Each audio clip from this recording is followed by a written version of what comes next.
Hi, I'm Nathaniel, and this is Lyndale Speaks, empowering student voice. From early last year until present, the global coronavirus pandemic has made it somewhat difficult for people to gather in social settings, due to the many government restrictions that have been placed around the world, aiming to keep everyone safe from this horrible virus. Prior to this global pandemic, organizers within the college community would normally have plenty of time to organize fun and meaningful events for everyone to learn and connect with each other. However, despite these government restrictions, we have managed to find some ways to still recognize and celebrate significant events such as Refugee Week, which is currently taking place. Speaking of Refugee Week celebration, our reporter Dena Daoud is currently out of studio speaking to some members from our college community. Dena Daoud reports. Well, I'm here today in the library where the Literacy Club have organised an event to commemorate the vast diversity and different backgrounds we have here at our college. In preparation to this event, the Lyndale Secondary College Literacy Club did ask both students and staff to share and present their backgrounds and journey to Australia. All students and staff had a choice to either submit in their special stories in the form of a written piece, a poem, an artwork, or just to name a few. And now, let's hear from people who attended the event today. I think it was very interesting, different people's background, where they've come from, and that we're really all the same. It's just, we come from a different background, we've had different experiences, and I think when people come here, we need to understand and experience and look forward to finding out about their background and what they can contribute to this country here. Because Australians, that's everybody as far as I'm concerned. It's all multicultural, which, is everybody. And we can learn about the different food from the different countries, sometimes with the language from the different countries, how people have been forced out of their own countries to come to Australia or to go to another country before they even come to Australia. Like somebody who was talking to us about lived in Afghanistan and had to spend some time in Pakistan because of different situations, and then they had to worry about they couldn't go back to Afghanistan because of the Taliban. And so there are all those experiences. I look at this person and I think, oh my goodness, I've worked beside you, but I never knew what you went through. That's really great to hear. Now, the last question we'll be asking you for today is, what was one strong emotion you felt while, hearing all these stories today? Because I certainly felt like, overwhelmed with all these amazing stories, and I just want to ask you, how did you feel listening to all these new stories? Well, one particular lady that was telling us about where she lived, I think she was living in Pakistan, and the fact that when she came here she felt lonely. And that really got to me, and I thought, I never knew. And it made me think, okay, then there are other people in a similar situation to what she is, that she was telling us that she was crying on the bus, she was crying. And I thought it just makes you really want to be more open to other people around and make sure that they're welcome and that they're comfortable in Australia. Just being more supportive in general. Absolutely, that's right, Well, today was the program was running very nicely, and all the participants actually came and they shared their own stories from students' side and also from the staff side. So it was very informative. In the same time, we can see how diverse we are in this school and also as a community as a whole, and also we see how each one of us here have their own stories, and how resilient each one they try to survive their life when coming from different backgrounds, and they live together in harmony. That's really, really great to hear, sir. And we are so happy that we've got to speak with you today, and we hope we can speak with you again in the near future. And this is the Lyndale Speaks, and we hope to see you again. Thank you very much. Wow, what a great way to commemorate and celebrate Refugee Week. For many refugees, Australia is now a place where they call home, a place where they feel safe, and a place where they can freely exercise their basic human rights without fear of persecution. Lyndale Speaks had the opportunity to catch up with not only a former refugee, but also a former Lyndale Secondary College student. Here's Dena. Hello, Sarah. We are so happy to hear from you today, and welcome to Lyndale Speaks. Thanks, Dena. It says here that you were born in Kenya and you're now living in Australia, and we'd like to ask you, how did that come about? Could you share your journey with us? Definitely. So I was basically living in Kenya with my family. Yeah. And then we came here in 2005 in Australia with my entire family. And that journey has been pretty hectic, but yeah, it's been very interesting as well. Yep, and you made it. Yeah. Exactly.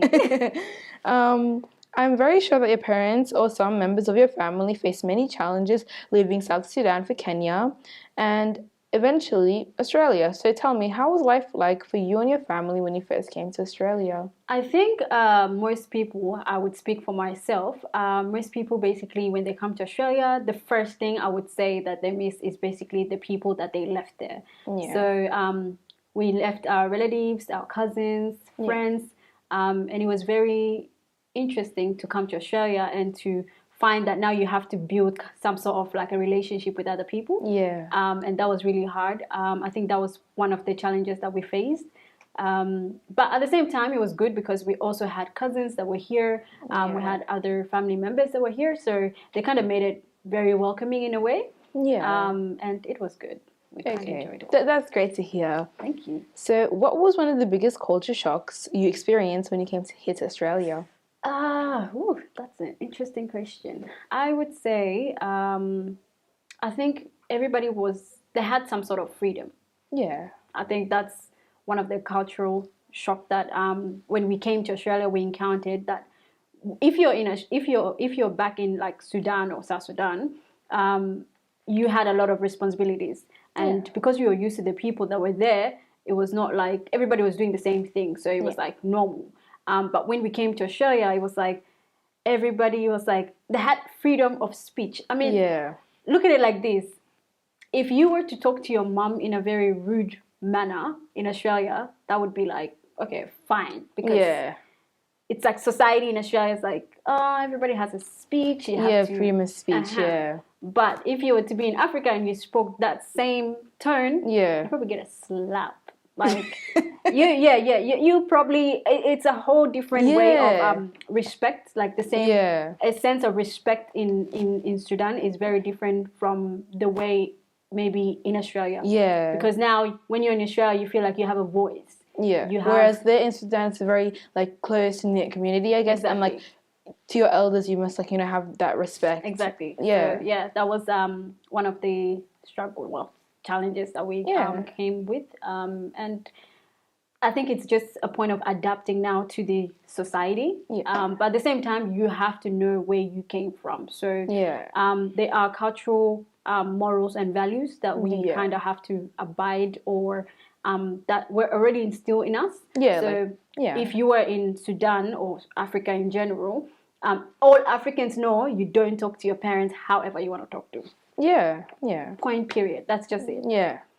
Come and do it in Australia. The whole different dynamic. So it's just different relationship between parents and everything. Correct. Yeah. So another question I have for you, I can see that you're a former student of Lyndale, and when you graduated here in year 12 in 2013, what was the experience back then in high school, like being a high school student, like especially as a young refugee? How was it different for you? Okay, so in terms of that, actually being in Lyndale Secondary College and looking at the changes, I'm coming back to it now and looking at the changes, there has been major changes. And I think also in terms of when I was younger those days and being in school as a young person, I would say that it was a bit challenging because you didn't really know where to go and where to get kind of support or help. So I kind of relied on my friends to really guide me as well. And I think having some sort of like a friendship or some sort of like a like to rely on to some people, like teachers, it could be your friends from other classes. I think that's really important to have that as well, that kind of support. So that helped me, and that paved way for me, and I've finally graduated, if you want to call it. That's great to hear. And after graduating from this college, you went to work and completed a Bachelor of Youth Work at Victoria University. And we'd like to ask what prompted you to study this and why? Okay, so I love working with young people in general. Being a young person myself, I thought, okay, when I was growing up, I didn't really have the experience, I didn't have the support, I didn't have the knowledge that I have now. So why don't I just study in that area to actually help young people as well who are in the same kind of shoes as me? And I've learned so much about it, and I'm still learning. It's a process of learning. You can never get to the end of it. So, As a part of your university degree, it says that you did an international placement in New Delhi, India. So why India, and how was the experience during your international placement? Okay, why India? I think I didn't really get a choice to choose what places I want to go to. If I had a choice to choose, I would go to probably America. But that was pretty much the only option, to go to India. And it was a very interesting place for me to go because that was my first time going there. And I would recommend, if you're in university and you have some sort of a opportunity that comes like this, take it, because you really get to learn about other people's cultural backgrounds, different policies, different ways of how things actually operate in a whole different country, in terms of maybe the legislation, in terms of the people and everything in general. So I would say it was a really good experience. Yep. By the end of this year, many of our Year 12 students from Lyndale Secondary College will be looking to start a course at Australia University. So what would you recommend to them to do an international placement if time allows? Would I recommend them to do international placement? And if yes, why would you recommend that? I would, yes, because I think, as I've said just before, that it's a way of also getting to know a different country. How long have you been in Australia for? Since I was born, so like 13 years. Exactly. So most of like your experiences all come from Australia. It's all based on Australia. So if you get the opportunity to go somewhere else, it would be really good in terms of eye-opening and getting to understand the people that actually live in there, and how things function. And sometimes that can change your mindset and perspective on how life is. To give you an example, when I finished year 12 in 2013, I actually went to Sudan, like South Sudan, with my family for the first time. I've never been to South Sudan because I was born in Kenya, so that was the first time for us to go to South Sudan. And my experience just going there, it was really like, it opened a lot of ideas. It opened a lot of, I knew that I was privileged enough to have the opportunity to come to Australia, and people who were there, they had a lot of things that they were going through, and it's a sad world. You can't really help everybody, but you have to start from somewhere. So and I can currently see that you're working 2 jobs. One is a multicultural youth worker, and the other one is a customer assistant officer at Westbank. How do you enjoy working the 2 jobs, and how do you manage? Okay, so I enjoy working at Westbank because I basically love talking to customers in general. I do have a lot of experience within customer service. And also I work at CMY, which is, I'm a multicultural youth worker, basically working with young people. Again, that's why I kind of chose to study what I studied at university. And each day inspired by it, because I get to meet a lot of lovely young people who has a lot of stories. And so I'm really excited. That's great to hear. And is there any final advice you would like to give to our young people? There's a lot of advice, actually. Firstly, I would say be yourself.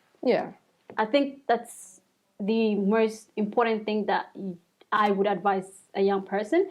And if somebody advised me when I was younger to be myself, I think I would have grown and actually change the way I thought about things. And being more confident in yourself. Exactly. So you just have to be yourself. There's no point in being somebody else. Be yourself, be proactive, and be focused, and be really determined to do what you want to do. Like, if you want to do anything in life, go for it. Don't allow people to actually have the opinion. Don't be scared of that. Exactly. And the last thing I'd like to say, thank you so much for your time and sharing your life journey with us. And we hope to see you again next time. My pleasure. Thank you, Dena. Thank you. And that's it for now. But please remember to subscribe to our YouTube channel for future videos. You can also listen to all of our podcasts and news reports on SoundCloud. The link is attached in the description below. Once again, this is Lyndale Speaks. See you next time.